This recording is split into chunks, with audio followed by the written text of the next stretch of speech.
It's easy to understand why so many people love Banjo Kazooie. The colors, the sounds, the worlds, the voices, the transformations, the collectibles, and the music. Rare didn't just want to follow Mario 64's footsteps, they wanted to build on the foundation, and to say that they accomplished their goal is an understatement.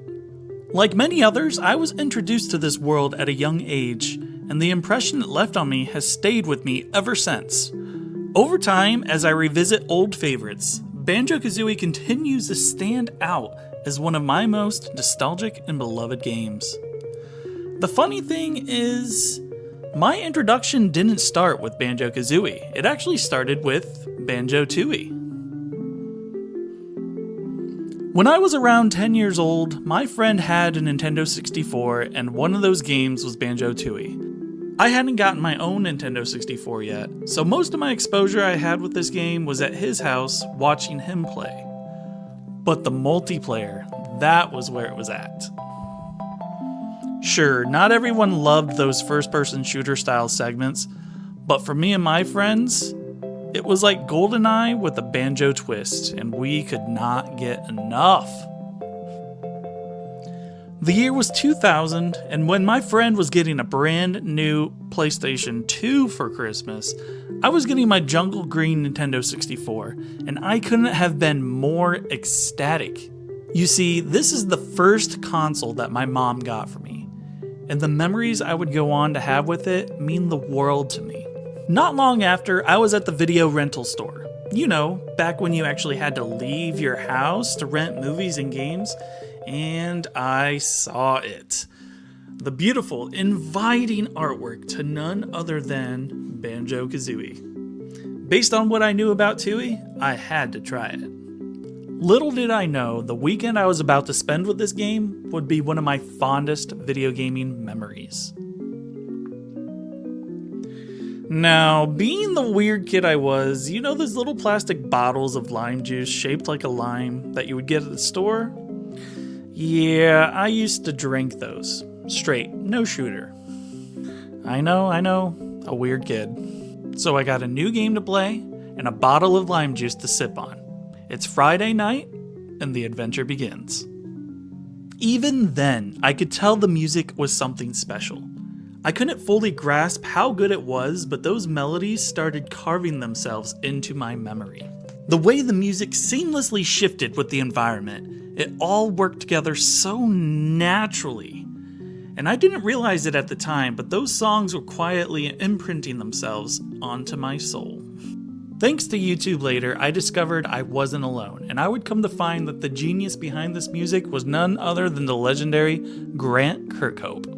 There aren't many people I can say that I truly want to meet in my lifetime, but the people responsible for shaping the most iconic memories of my childhood, they're on that list. And recently, I had the privilege of meeting Grant at a convention. He was every bit as warm and pleasant as I'd hoped he'd be, and if you ever get the chance, do not miss it. So I dove headfirst into Banjo's world, collecting notes, grabbing jiggies, sipping the lime juice. It was magical. The worlds were the perfect size, big enough to feel like sandboxes, but small enough that you never felt lost. Many of the worlds had that central landmark you could climb, giving you a bird's eye view of what lay ahead.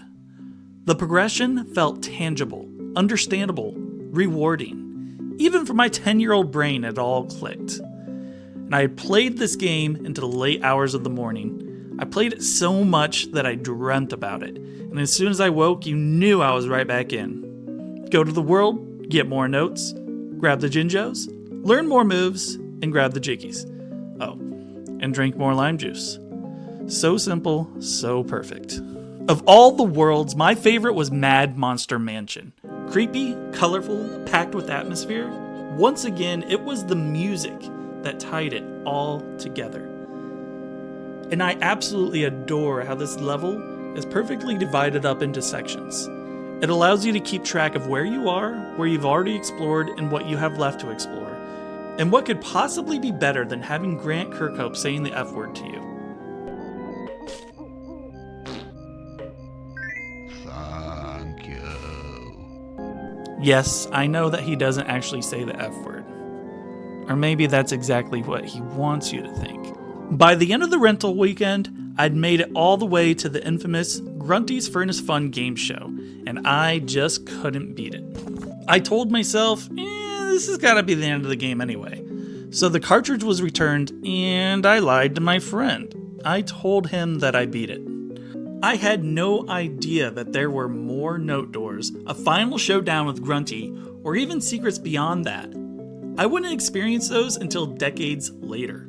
A few years later, I bought my own cartridge and relived the magic. Then, when Microsoft re-released the games on Xbox Live, I bought them again. The graphical upgrade made me fall in love all over. I know that today, the Nintendo 64's muddy graphics are really hard for a lot of people to stomach. But for me, those rough polygons are pure nostalgia. Where others see a blurry mess, I see pure childhood joy. That said, I still never managed to beat the game back then. I'd get far, but once I hit that Furnace Fun, I'd lose my steam. With a full-time job and 4 kids now, I had to be selective about my time. And for me, I would always get what I wanted from the game when I played it. The music. I will never shut up about the music.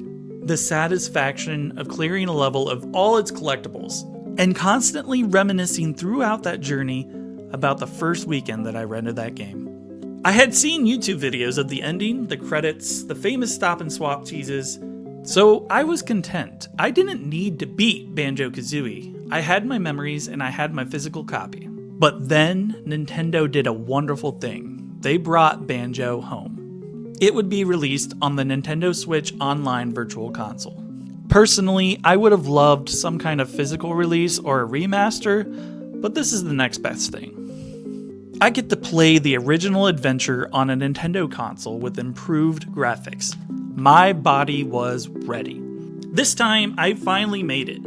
I breezed through in just a few days, remembered all the game show answers, unlocked the last doors, faced Grunty, and beat her. Nearly 25 years later, I finally finished Banjo Kazooie.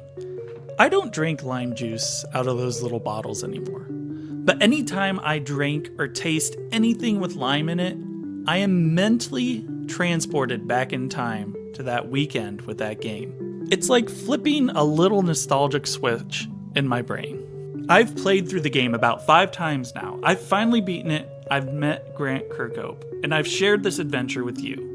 Banjo Kazooie will always hold a special place in my heart. Watching videos of other fans share their stories, how they discovered Banjo and what it meant to them, seeing the excitement of Banjo Kazooie joining the cast of Smash. That's part of why I wanted to make this video. I'll keep hoping for a remaster or maybe even a brand new adventure someday. But even if that never happens, I'm grateful. I'm grateful for the memories, I'm grateful for the music. And I am grateful that I had this opportunity to share with you why I love Banjo Kazooie. Thanks for watching, guys.